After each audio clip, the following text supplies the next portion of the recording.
문장론으로 들어와서 저는 지금까지 글을 굉장히 많이 썼어요. 다행히 체력이 뒷받침되고 제가 호기심이 좀 많은 편입니다. 그래서 저는 이 뭘 보고 신기한 게 있으면 또 식사를 하다가 아주 재미있는 이야기를 들으면 그걸 꼭 써야 된다고 생각하고 있습니다. 쓰지 않는 것은 의미가 없다고 생각합니다. 그래서 아주 재밌는 이야기를 하는 사람들 보고 그래요. 왜 재밌는 이야기만 하느냐? 그걸 써야 될 거 아니냐? 써야 그게 돌아다니지. 이렇게 재밌는 이야기하고 집 치워버리면 저 공기 중으로 날아가지 않느냐? 그래서 저는 신기한 거, 재밌는 거, 감동적인 거 이런 것은 반드시 글로 남겨야 그게 의미가 있는 것이라고 생각을 합니다. 의미가 있는 거. 그 기록으로 남겨야 의미가 있다. 그래서 글을 상시적으로 이렇게 쓰는 편인데 글쓰기에서 원칙, 글쓰기의 원칙. 저는 지금도 딱 한 줄을 가지고 있습니다. 복잡한 게 아니고 글쓰기의 원칙은 하나다. 그것은 제가 수습 기자 할 때 우리 선배 기자분이 들어와가지고 한 1000마디를 지금 40년 동안 저는 거기에 충실하려고 합니다. 첫째, 한 문장이죠. 문장은 짧게, 정확하게, 쉽게 써야 한다. 짧게, 정확하게, 쉽게 써야 한다. 기사 문장의 대원칙이죠. 짧게 쓰라, 쉽게 쓰라, 정확하게 쓰라. 요게 또 이 삼위일체입니다. 짧게 쓴 게 쉬워요. 정확합니다. 그럼 어디서 출발할 거냐? 저는 짧게 쓰는 데서 출발해야 된다고 생각합니다. 문장은 짧아야 돼요. 문장은 짧아야 돼요. 짧게 아마 글 써보시면 아시겠지만 나중에 자료를 이렇게 잔뜩 모아가지고 글을 쓸 때 머리가 복잡하지 않습니까? 잘 정리가 안 되면 문장이 저절로 길어집니다. 문장이 길어져요.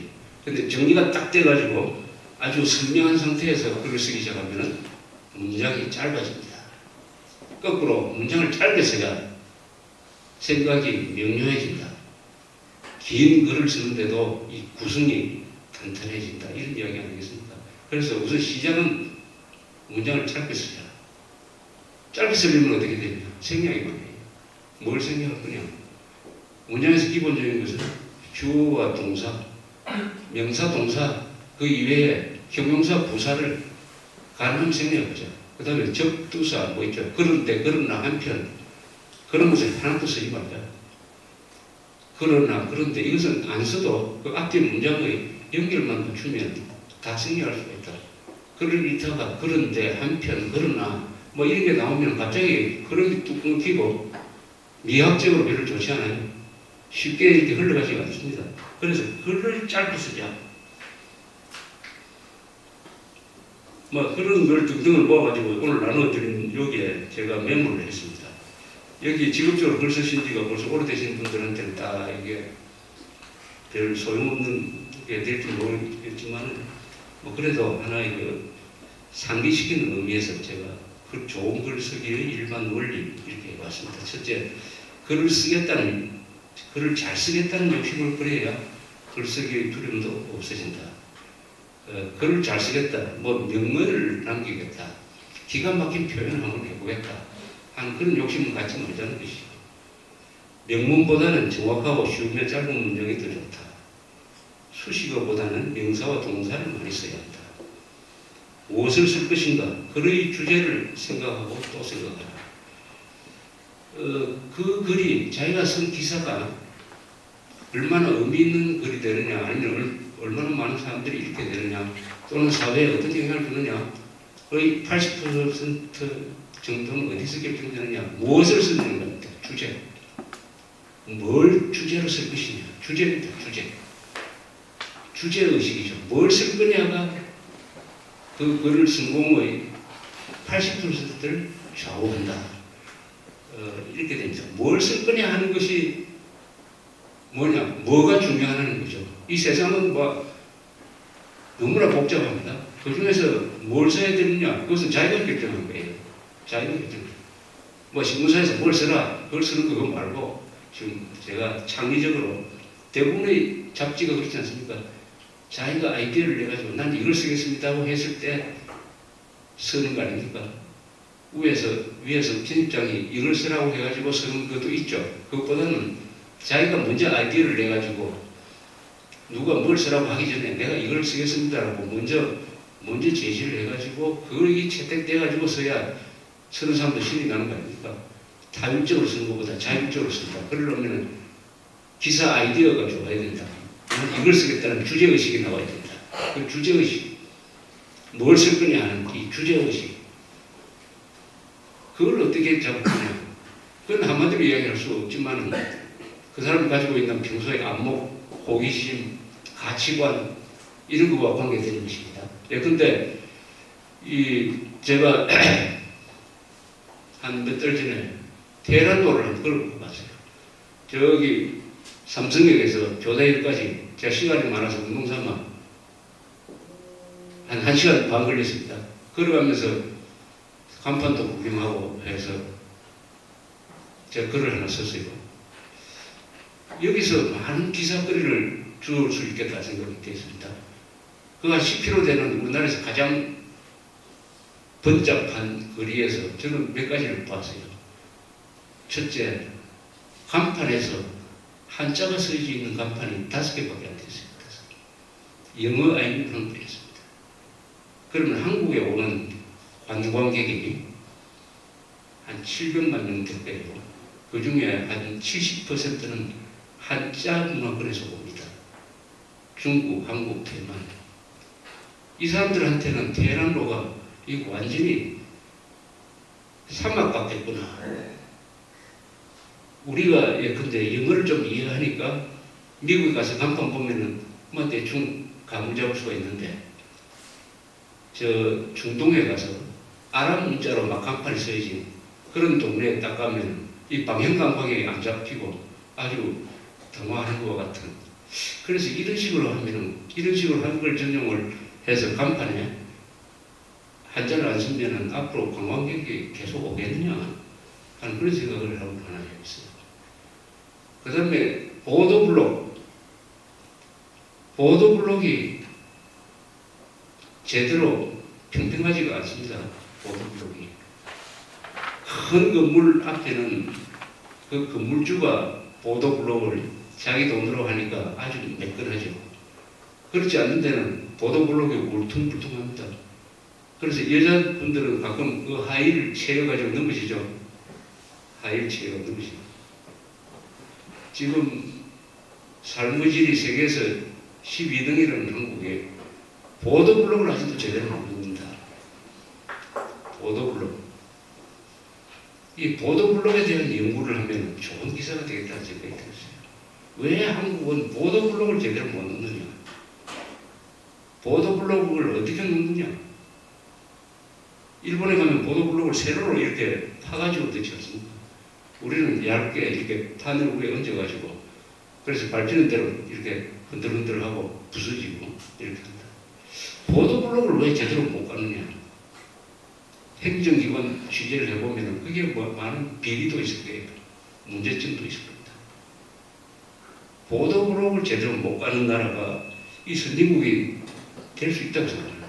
보도블록 문제. 그 다음에 그 10km를 걷는 중에서 그 길을 걷다가 쉴 만한 데가 없어요.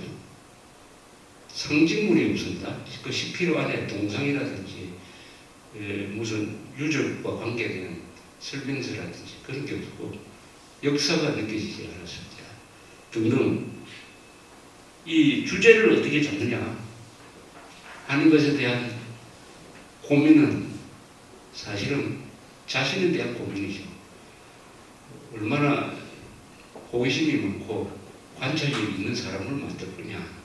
독서를 통해서 또는 뭐 여행을 통해서 그러나 어쨌든 신기한 것은 전부 다 기사거리다.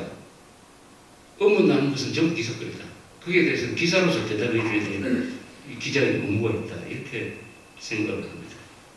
그 다음 5번째, 낱말의 중복을 최소화한다. 글도 경제적이라야 한다. 모든 것은 30%를 줄일 수 있다. 압축해야 폭발력이 있습니다. 이 모든 것은 30%가 아니라 정말 그 이하로도 줄일 수 있다는 것을 어떻게 저도 어떤 식으로 경험을 하느냐 하면은 가끔 트위터에 글을 쓸 때입니다. 트위터가 140자 아닙니까? 근데 내가 쓴 글이 150자다. 또 160자다. 일단 거기에 얹어놓고 제가 줄이기 시작을 합니다. 140자에 맞추기 위해서. 줄이니까, 야, 정말 내가 글을 낭비적으로 썼구나 하는 것을 느낍니다. 글은 줄일 수 있어요. 쓸데없는 정보 다 빼고 줄일 수가 있습니다. 글은 줄여야 힘이 생기죠. 폭발력이 생기죠. 글은 줄여야 됩니다.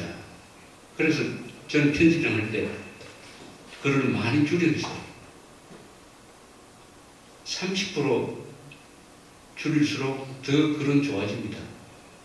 그리고 독자들을 위한 거죠. 또 줄인다는 것은 지면을 줄이니까 경영적으로 더 좋고요. 또 남한테 쓸데없는 낭비적인 글을 읽지 않도록 하는 남은 시간을 더 뺏는 거죠. 글은 줄여야 됩니다. 7번 글의 리듬을 맞추자. 글을 써놓고 소리를 이겁니다. 이 글은 어느 나라든지 그 고유한 운율이 있죠. 우리가 마음속에 가지고 있는 이 문장의 운율이 있습니다. 운율, 리듬이죠. 그 리듬에 맞춰서 글을 쓰면은 이런 사람이 아주 편하죠. 그래서 그 리듬을 맞추자. 그래서 글을 써놓고 이렇게 소리 내가 쭉 읽어보면 무엇이 이렇게 호흡이 안 맞고 해서 힘들게 넘어가는 부분을 좀 이렇게 펴주고 하는 글을 읽기 쉽게 흐름으로서 만들어 놓자 이런 얘기입니다. 긴 글에는 반드시 긴장이 유지되어야 하고 흐름이 있어야 한다. 긴 글은 여기 잡지를 하시니까 거기다 긴 글을 쓰시게 되는데 긴 글은 그 구성에서 처음부터 끝까지 연결이 되어야 됩니다. 흐름이 이어져야 돼요. 흐름이 있지 않고 1장에서 끝나고 2장 시작할 때는 또 새로 시작하고 이래 되면 읽다가 보면은 좀 느낌이 이상하죠. 반드시 흐름이 있어야 됩니다. 그 흐름 속에서 연결이 이루어지고 긴장이 유지되는 것이죠.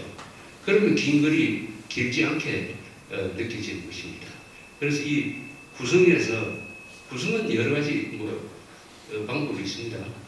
비교적으로 그것보다는 긴 글은 흐름이 있어야 되고 긴장이 유지되어야 된다.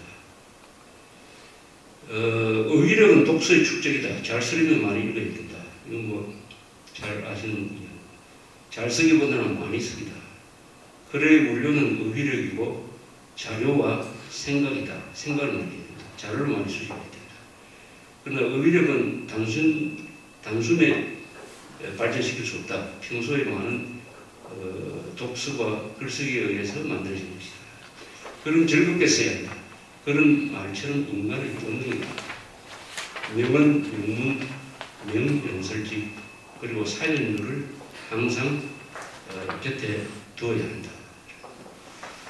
그 다음에 이 잡지 기자는 글만 쓰는 게 아니라 제목을 또 달고 하는 이 편집자 역할을 합니다.